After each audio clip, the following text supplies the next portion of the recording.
So yeah, very, very warm welcome to the last of our Death and the Dharma seminar series. And today, well, no, maybe I'll just say what we've done so far. And of course, you can catch up on the LBC YouTube page if you want to. But mainly what I've been trying to communicate is that the Buddhist tradition doesn't see death as the end, and I don't see death as the end. Sometimes some Buddhists are more equivocal than that. And in a way, I can understand why that is, because Buddhism doesn't ask us to believe something from blind faith. So it is all right to, you can be a Buddhist and still be agnostic and say, okay, well, I don't know. That's a sort of okay position to have and still be a Dharma practitioner. All I'm trying to say is that the tradition, right from the Buddha's own experience, all the way to us, with all the Buddhist teachers down the centuries, have all affirmed that death isn't the end. And then Buddhism doesn't give you a definitive answer of what's going to happen after death, but it does say there is this cycle of birth and death and rebirth, and that we've been here before and will be here again. But although it doesn't have to be here in human form, that the human form is just one of the forms that consciousness can take. And nor do I just have in mind animal forms. What I'm also trying to remind us of is that in the tradition, this world that we call Earth is just one plane of existence, that there are other planes of existence, other realities, and some of them are not material in the sense of matter as we conceive of it, this solidified matter. So the Buddhist world is, the Buddhist cosmos is vast, but it's also like in a way the modern scientific cosmos is vast, possibly possibly infinite, although I want to come on to that. The Buddhist cosmos is vast in that sense, spatially. It's also vast temporally, in that it doesn't the Buddhists didn't say that there was a beginning to samsara, but it's also vast in terms of depth, in that there are different planes of existence, and there are beings in all of them. And all of that cosmos, in its spatial extent, in the temporal extent, and in its depth, in its spiritual depth, is what's known as conditioned existence, in that all of it is transient. All of it is fleeting, because none of it is absolutely solid or real. It's all like bubbles in a stream. They almost disappear as soon as they appear. And it's called conditioned because everything is interconnected and arises because of other conditions. Nothing stands alone.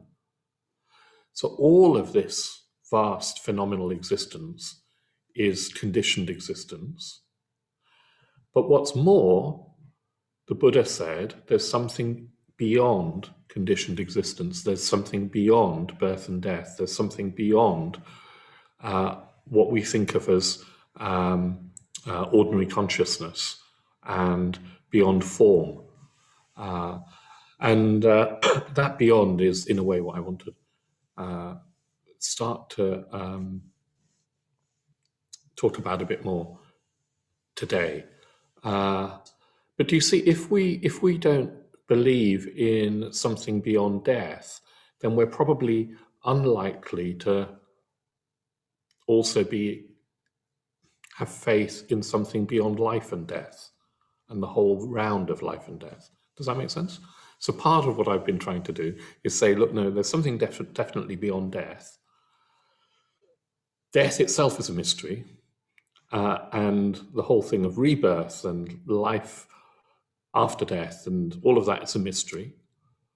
But then there's a deeper mystery behind all of that, because all of that is said to be conditioned existence, and there's something which isn't really a thing, a reality beyond what we know of as conditioned existence. So it's a very different worldview to a scientific materialist worldview. And it's in that context that enlightenment makes sense. Without that, enlightenment, I don't know what enlightenment kind of means, apart from we have a sort of free and blissful experience. But I would say, well, yes, and so what? If death is the end, I can think of other ways of having free and blissful experiences. And why should I privilege enlightenment over those others? So what I'd like us to do is we'll sit in meditation posture, or just sit comfortably. We'll close our eyes and in a way just become aware of our experience, our direct experience. And then I'm going to read some verses from a tantric text that is about, it's a Vajrasattva practice. Vajrasattva is a figure in the Tibetan Tantra, particularly associated with death, and particularly associated with, well, he's said to be like a pure form, the first form that arises out of the unconditioned. He is the nature of reality personified. And these verses point to that deepest mystery, which is ungraspable. So, each verse, there's 5 of them, sorry. Each verse starts with an exclamation of wonder, and the syllables that are uttered are "e ma o," and it's an exclamation of wonder, of profound, both sort of a sort of magical, my goodness, wow, kind of "e ma o." It's an exclamation of wonder, and yes, it's pointing, I think, to the deepest aspect of the Dharma. So let's see if we can settle into our posture, and then I'll read the reading, and then we'll come back and I'll talk more about that.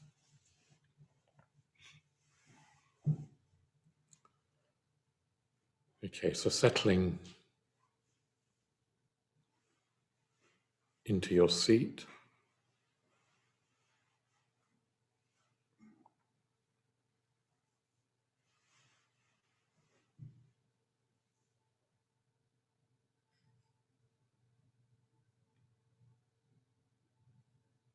Maybe taking a few deeper breaths.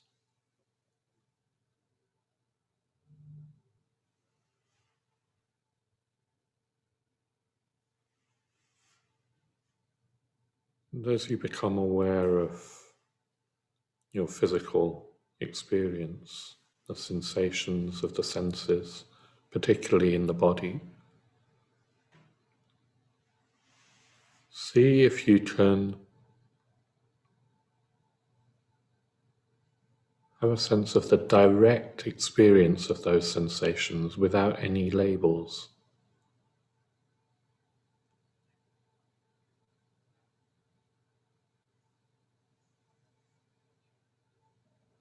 Sensations of pressure, touch, temperature, maybe tingling.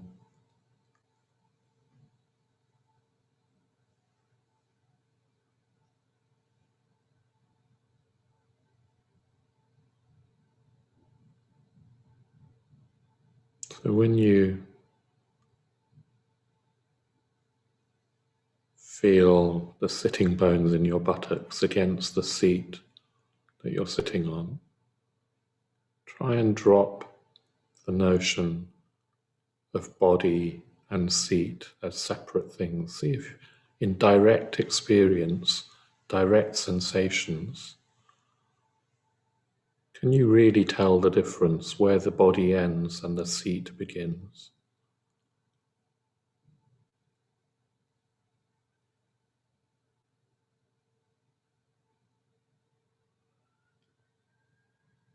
Or is there just sensation?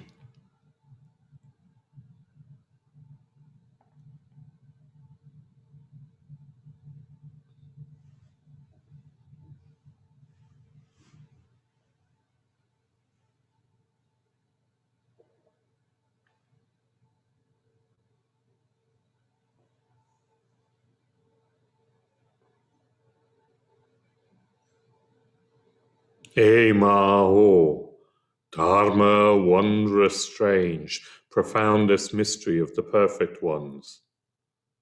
Within the birthless, all things take their birth. Yet in that birth, nothing is born. Mao, Dharma, wondrous, strange, profoundest mystery of the perfect ones. Within the ceaseless, all things cease to be.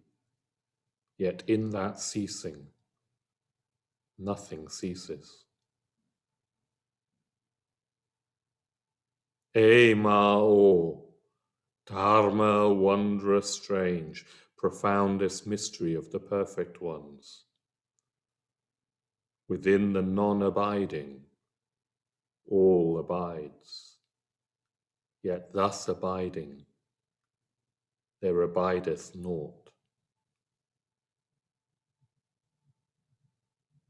Mao, Dharma, wondrous, strange, profoundest mystery of the perfect ones.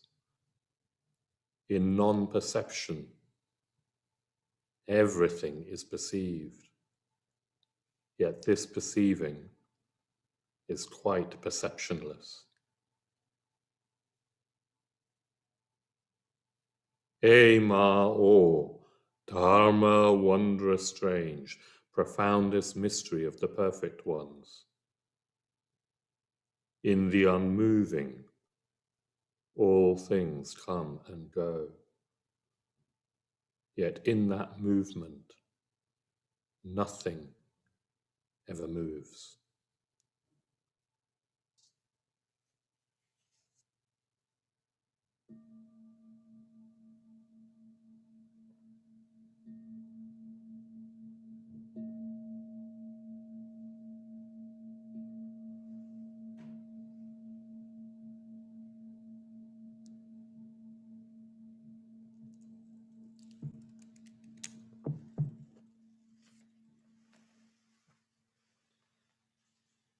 Good.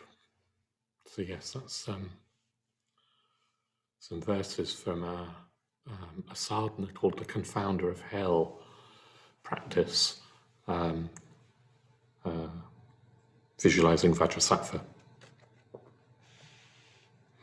Okay, so I want to go back to the Buddha and this question that Murcha asked. I don't know if you're there, Murcha. I can't see you anyway. But if you're not, well, hopefully you'll catch up. But Murcha asked a few days ago, all the way from Romania,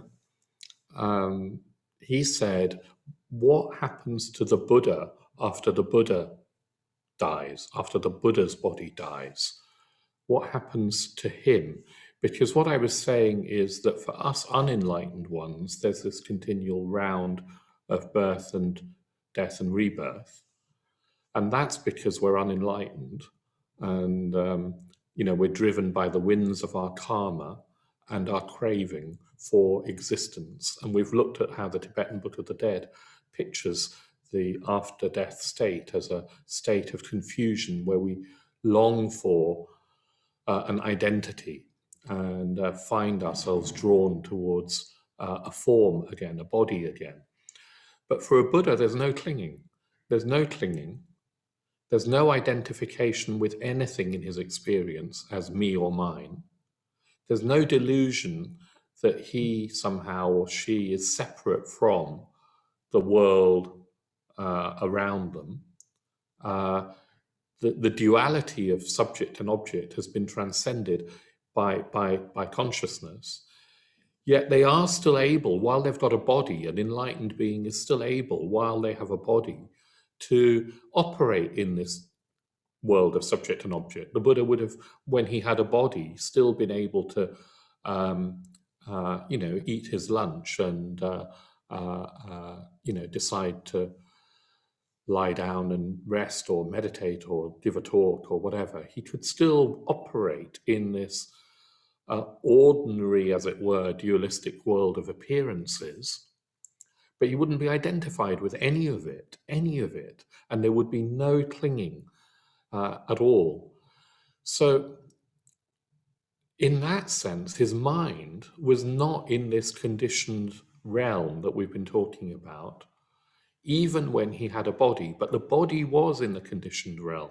So what happens to the consciousness of a Buddha, the mind of a Buddha, when the body dies, when the body falls away, when it's liberated from the constraints of the body? And so Mircea was asking this question. It's a really good question. And the Buddha was asked this question by Vajrasattva. Vajrasattva was a wanderer from another sect. So he wasn't, at this point anyway, a disciple of the Buddha. And he said to the Buddha, he said, do you carry on existing after your death, the death of the body? And the Buddha said, I do not say so, Vajrasattva. I do not say that it is so. So then the Vajrasattva said, well, do you stop existing after your death? Do you cease to exist after the death of the body? And the Buddha said, I do not say that, Vajrasattva.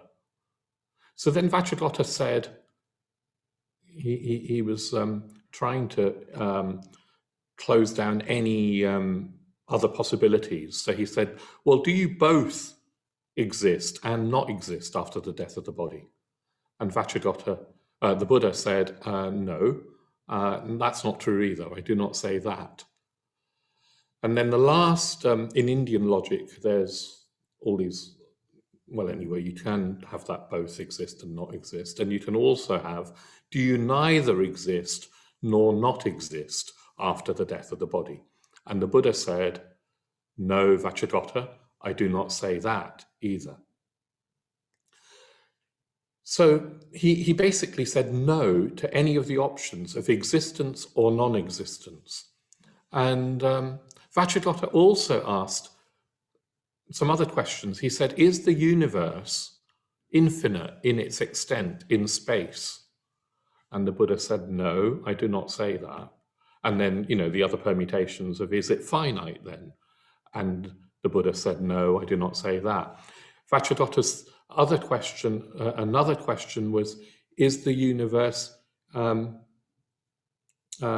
endless in time? Is it sort of, infinite in terms of time? And the Buddha said, no, I do not say that. And then, is it finite in terms of time? Does it have a beginning and an end? The Buddha said, no, I do not say that. And lastly, the Buddha was asked by Vajrasattva, you can see Vajrasattva's, they're the right questions to ask. Is the mind or consciousness the same as the body? And the Buddha said, no, I do not say that. So is it different to the body? No, I don't say that either. So every sort of metaphysical position, the Buddha said no to. But let's focus just on the one that is about, do I exist or not exist after death? Now, you may say, oh, well, the Buddha just didn't know. And that wasn't very helpful. Vajrasattva asked these vital kind of fundamental questions.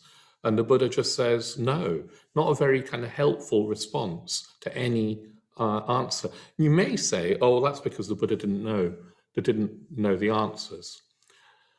But Bhante says, no, there's something more going on. And I think there's something more going on. And actually the tradition would agree with that. So what is it that's going on here? So I haven't got very much time to explore it. But what's being pointed to is something that I was talking about yesterday, which is that this conditioned existence that we take as so real is a construction of our minds. It's a construction, it's a constructed experience. So when experience arises to us, the basic construction that we unconsciously make, instinctively make, is that there's a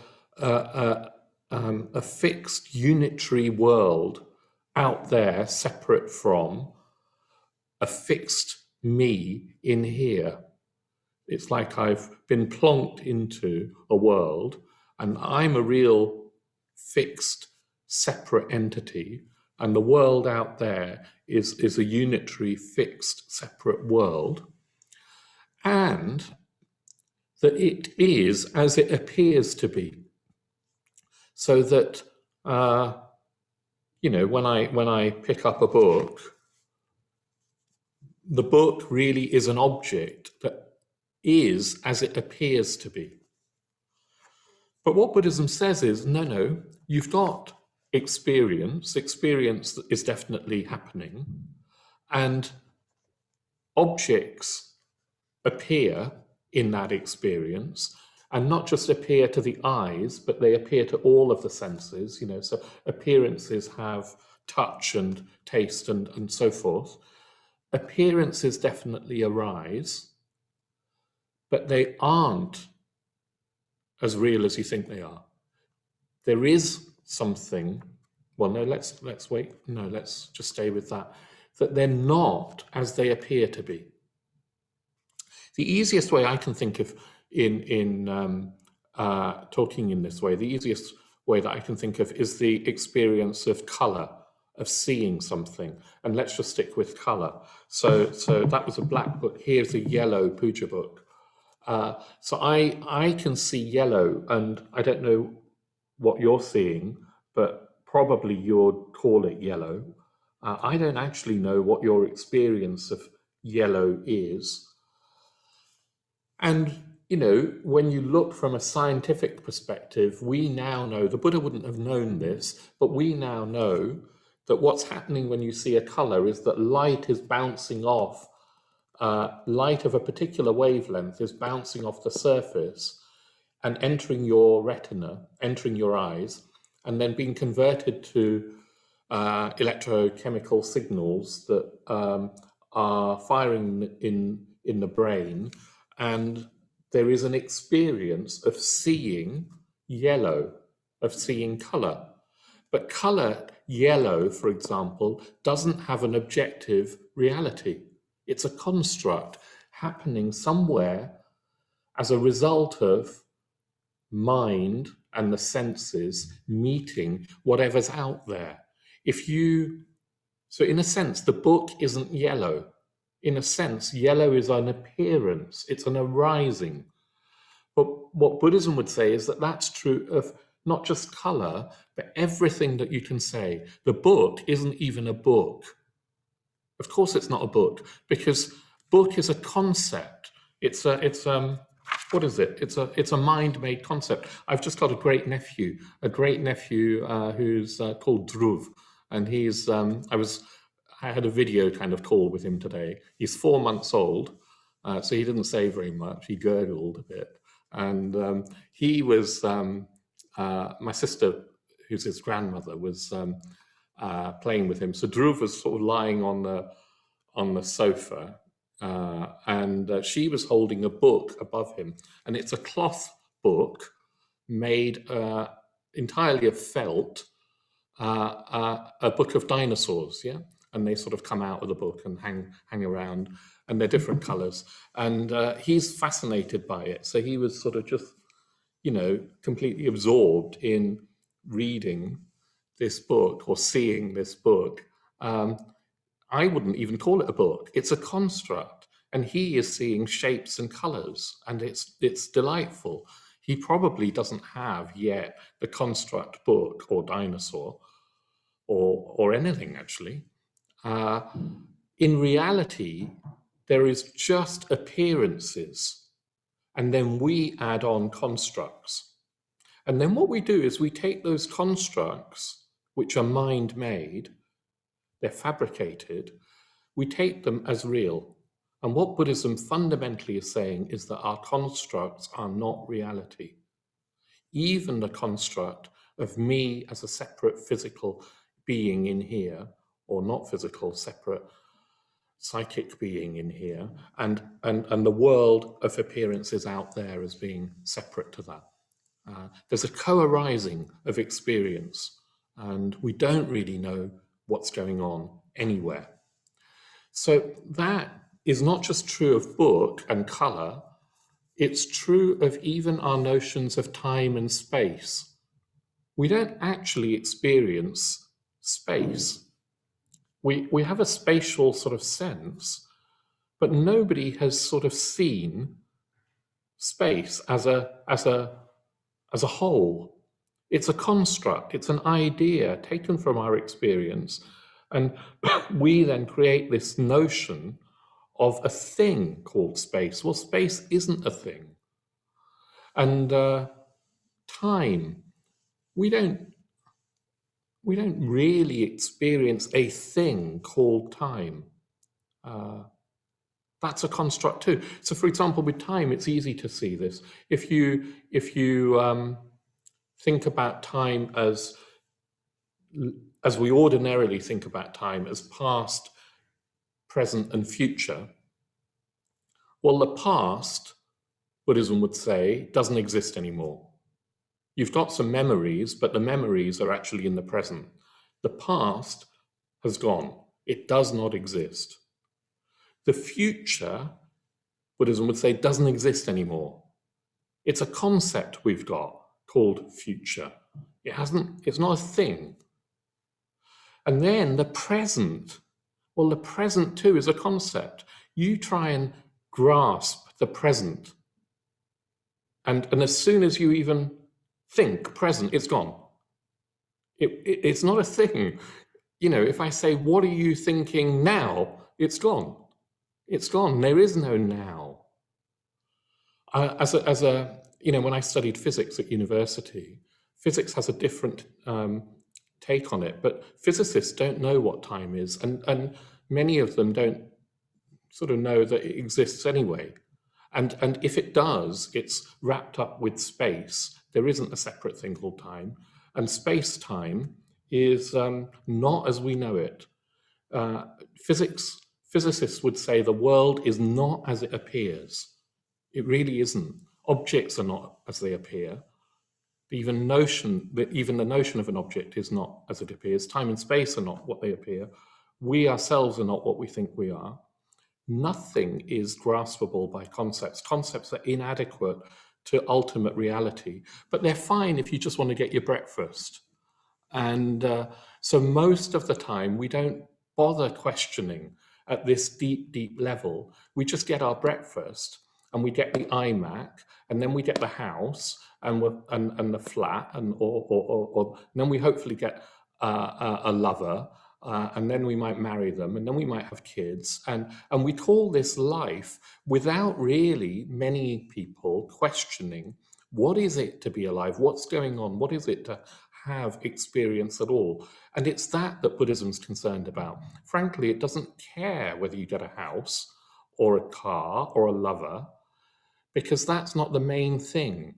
Buddhism's saying, no, if you look really deeply at experience, you come out from the other side into a reality beyond appearances.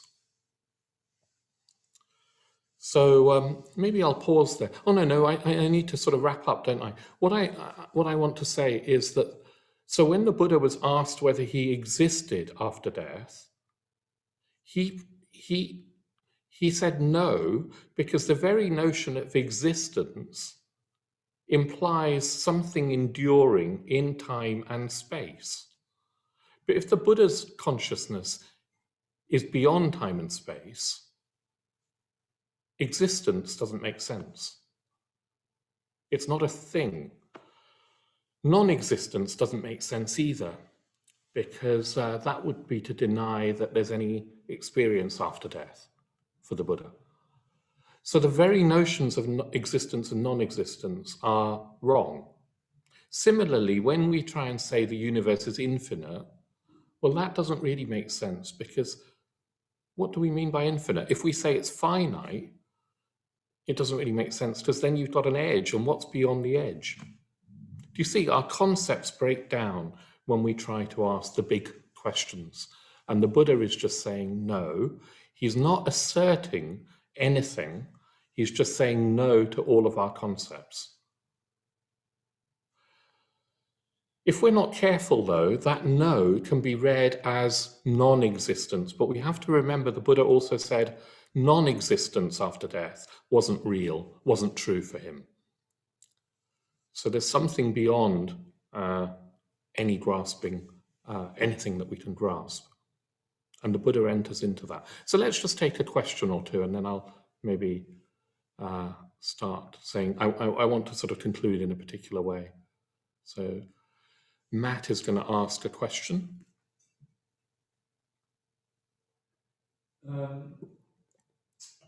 Yes, we've got one question from Matthew. Mm-hmm. Some big words in it, so I'll give it a go. Mm-hmm. What would you say about the contemporary problem of believing the world is entirely subjective in a sort of solipsistic sense? Moral or cultural relativism that believes individuals and cultures arbitrarily make up their own world and reality purely by themselves, and that everything exists merely in the brain. Okay, so Matt, could I see the question again? Thank you.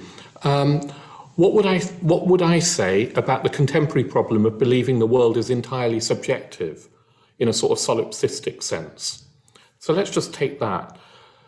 Well, remember, Buddhism's saying we're transcending both subject and object. The world isn't entirely subjective, nor is it entirely objective. So when we see yellow, it's not entirely objective. Yellow isn't out there, but nor is it just a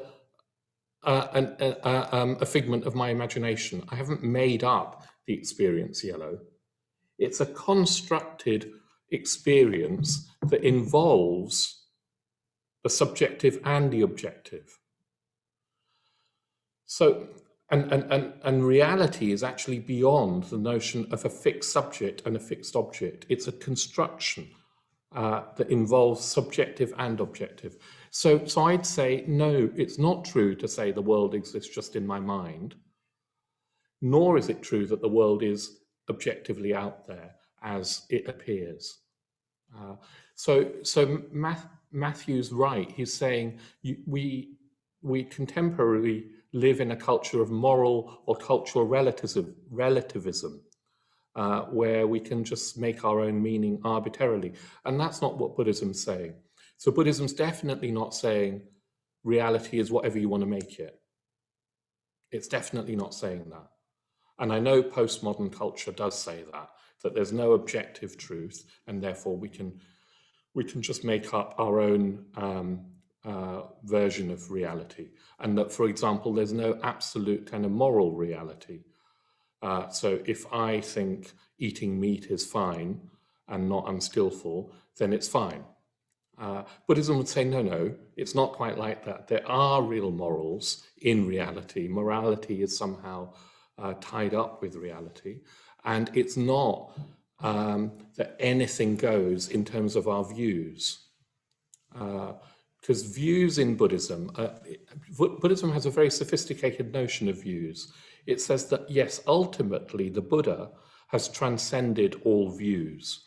But for us unenlightened ones, Views can either lead towards the truth of enlightenment, or they can lead away from enlightenment, more into delusion.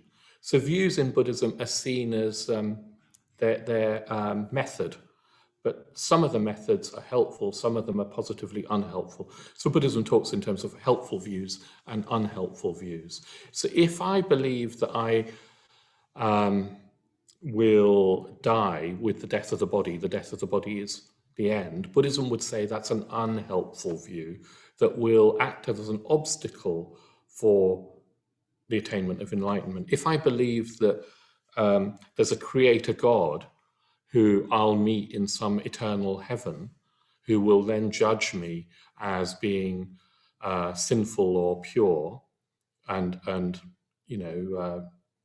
I'll end up in some place as a result of that judgment. That's a wrong view, according to Buddhism, and it will be unhelpful in my attainment of enlightenment. A better view that is more helpful is to see things as conditioned arisings, and that the law of karma is operating, and somehow something will continue after death, something of consciousness will continue after death, and find an appropriate rebirth according to karmic forces.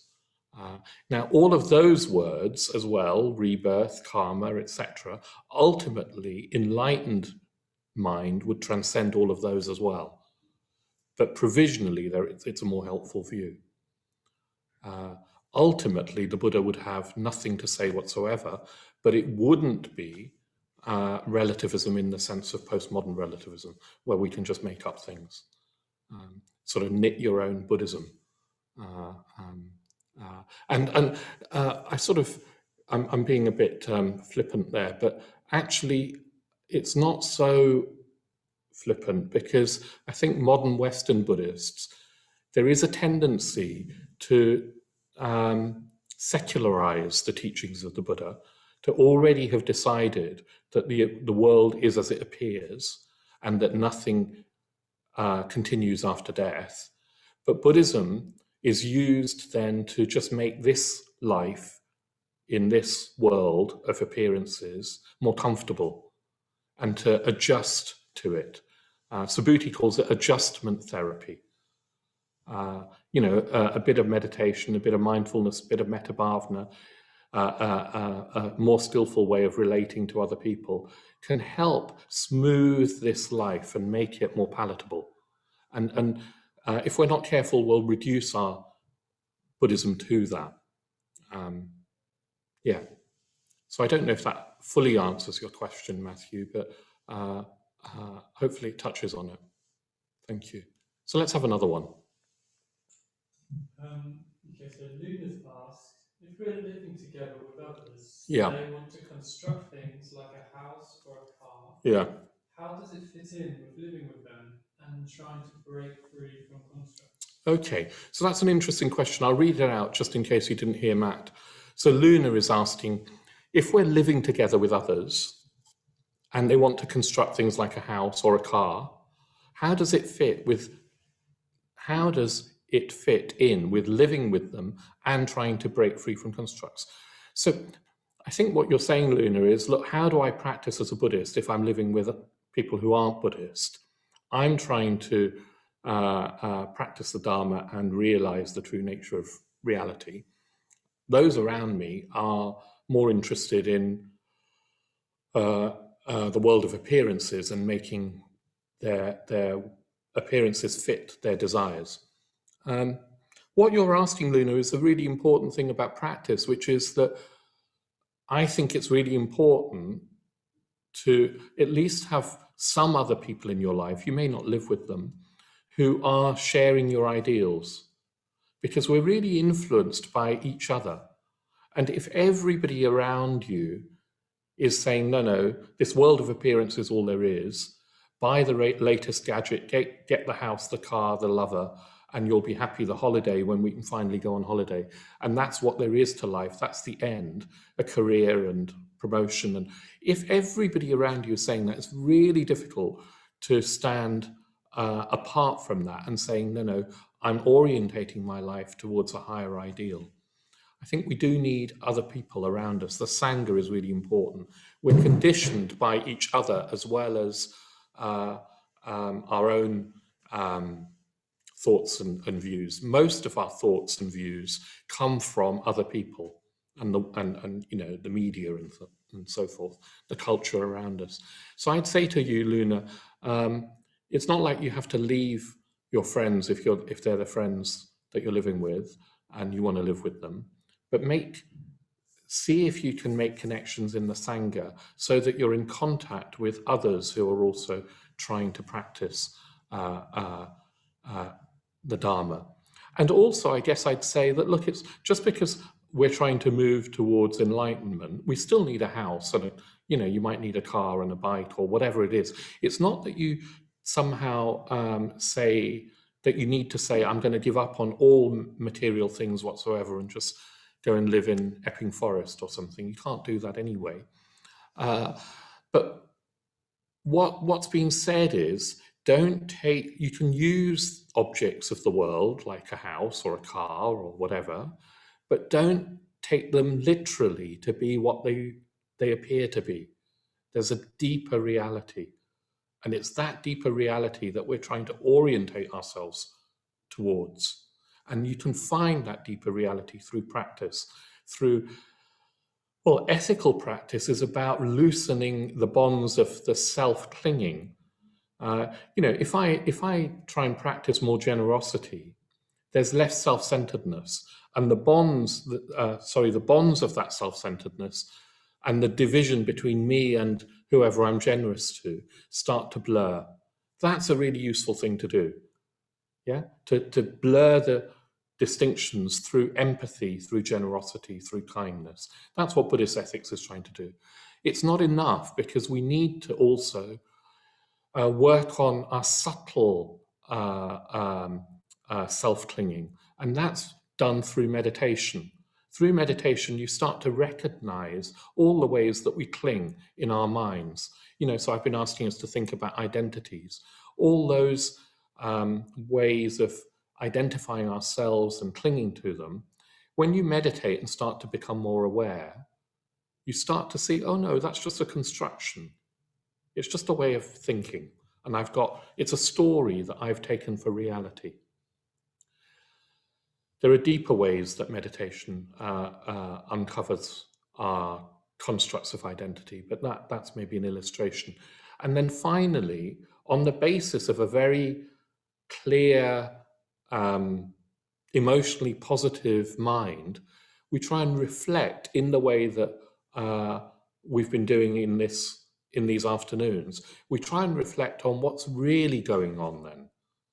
And sometimes what happens is that it's not that you get a conceptual answer, it's just that the reflection triggers a realization beyond constructs, beyond concepts even. So me reading those verses, conceptually, they won't make sense. I mean, I could try and give a sort of commentary on them, which is in a way what I'm doing. But conceptually, we come to the limits of what can be said, even or thought.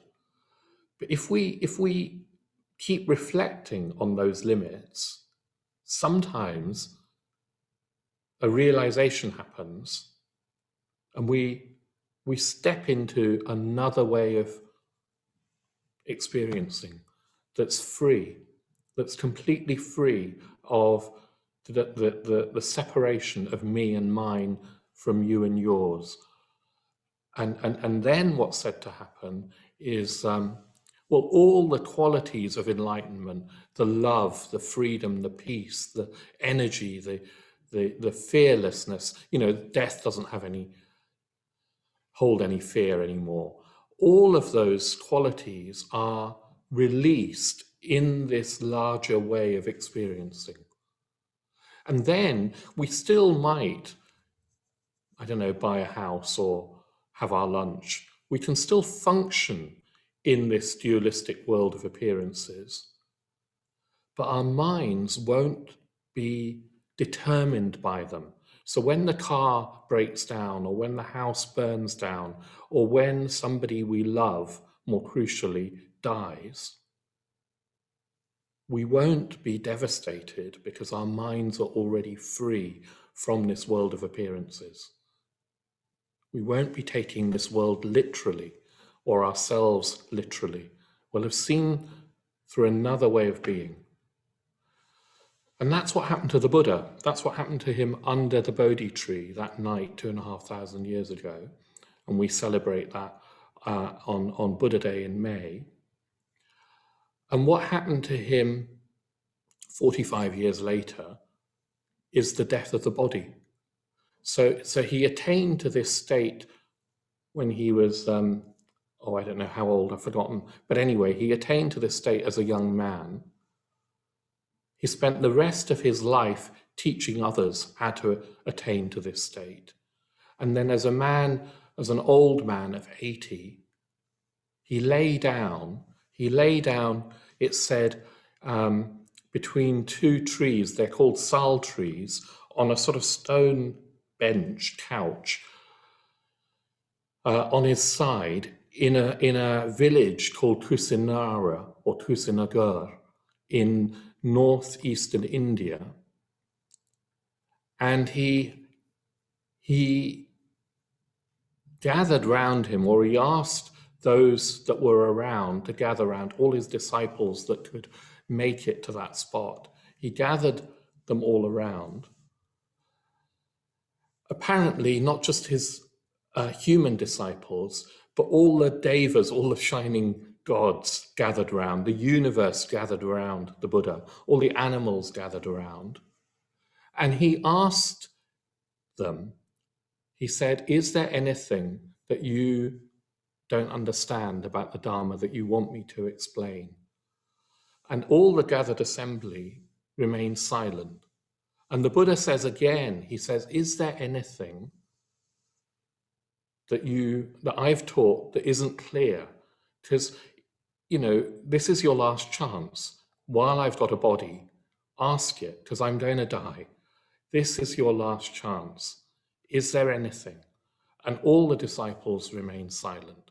And then he says one more time, with exquisite sensitivity, he says, you might be frightened of asking a question at this point.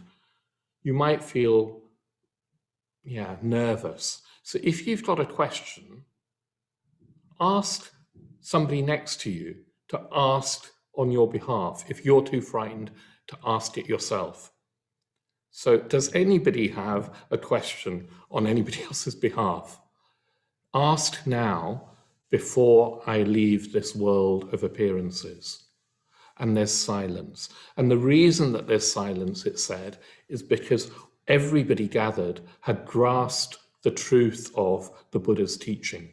They may not have been perfectly enlightened, but they had had enough of a glimpse to know that the Buddha's teaching was true and clear.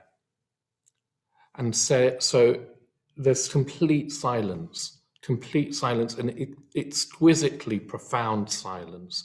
The sal trees around, on either side of the Buddha as he's lying on his side, they burst into blossom.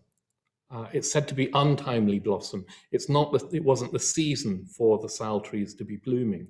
And all the blossom rains down onto the Buddha. It's like the heavens are raining flowers onto the Buddha. The universe is sort of watching with bated breath. And the Buddha is completely unperturbed because he's no longer, and never was since he became a Buddha, since he became enlightened, he never was identified with the body, with this world of form, with the ordinary mind. His mind was already always liberated. So nothing for him of any note is happening. All that's going to happen is the physical body is going to fall away. And so he's lying on his side, and his last words to his disciples are, Well, in Pali, which is the closest we've got to the language the Buddha must have spoken, apamadena sampadeta, which we can translate as with mindfulness, strive on. With mindfulness, strive on. It's the final exhortation of the enlightened mind, saying, you too can, if you strive with mindfulness in the sense of becoming aware of what's skillful and what's unskillful, what's helpful and what's unhelpful, and choosing the skillful, choosing the helpful. With that sort of quality of mind, keep striving. You too can attain this freedom. And then he enters into meditation, and it's said that he ascends to higher and higher states of consciousness, and then finally departs the body and enters into this mystery where you can't say that he exists, you can't say that he doesn't exist, or both, or neither. All you can say is there's this.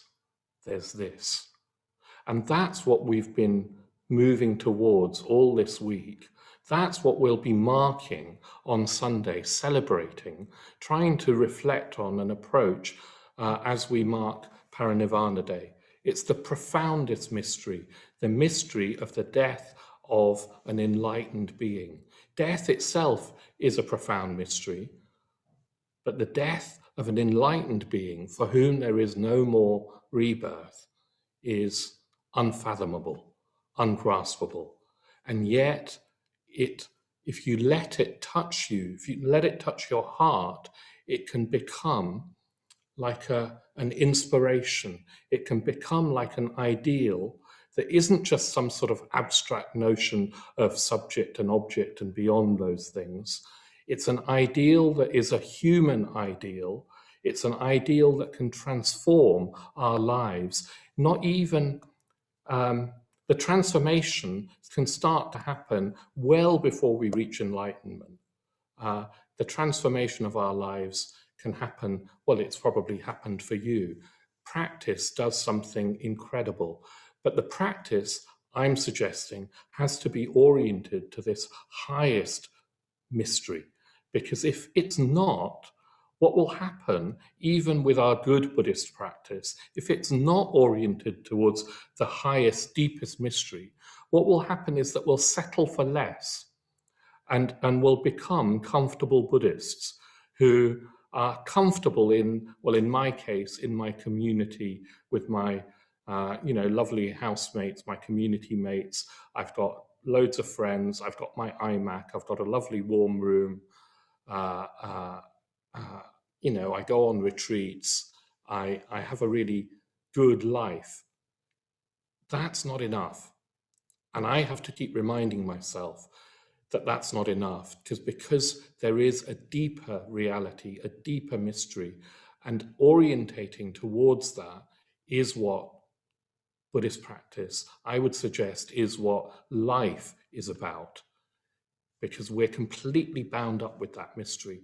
Even if we're not enlightened, it's still a mystery.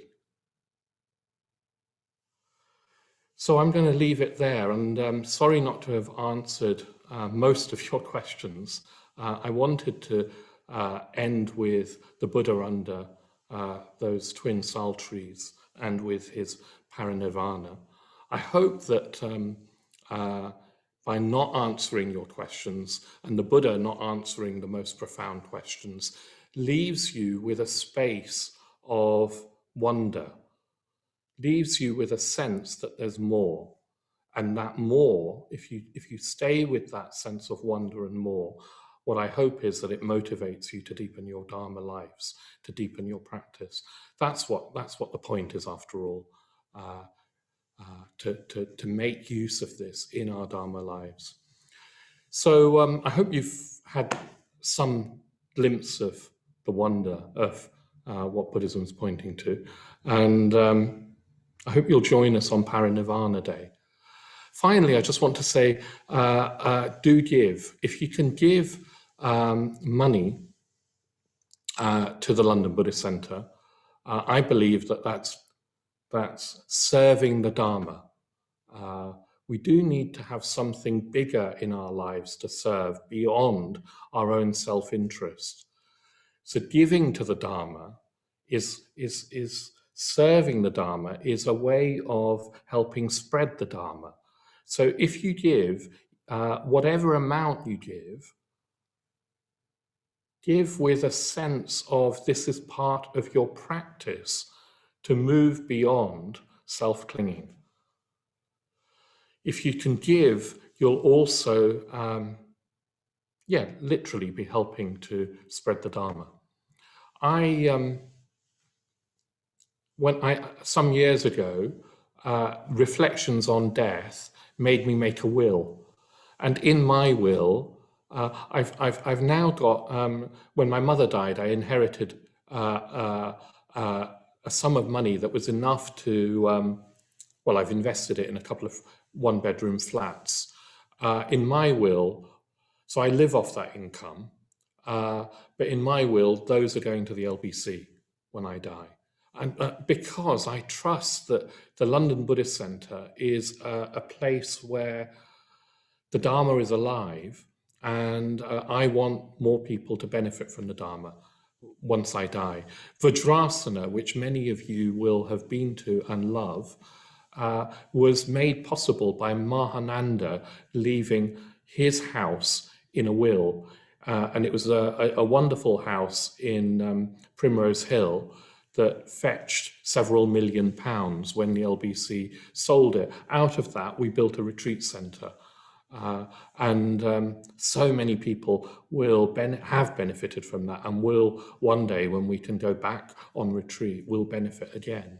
That was one person, one order member has bequeathed us a retreat centre. If you can leave some money in your will to the LBC, now's the time to think about making a will if you've not made one. That would be a useful way of reflecting on death. Actually, even the process of making a will is really a practice, I found. But also, if you have got a will, consider leaving some of it to some of your assets or benefits, however big or small. Consider leaving a legacy to the Dharma. Of course, you've got to include loved ones and dependents and so forth, but consider leaving a portion of your legacy to the Dharma. I think that is that's the way that Buddhism in the West is going to grow. We're tiny at the moment, and yet the Dharma is, I think, the most precious thing for this suffering world. Even when everybody has been vaccinated in however long that takes, even when COVID-19 is no longer the threat that it is to our lives, even then there will be death.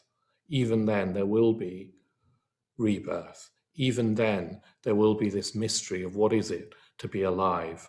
Even then people will be questioning, how do I find complete fulfillment and freedom in the face of mortality? Leave some money for this quest for other people. Okay, that's all I want to say. And what we'll do now is unmute, and we can say goodbye to each other. And once again, sorry not to answer so many of your questions. Hopefully we'll have other opportunities. Thank you very much.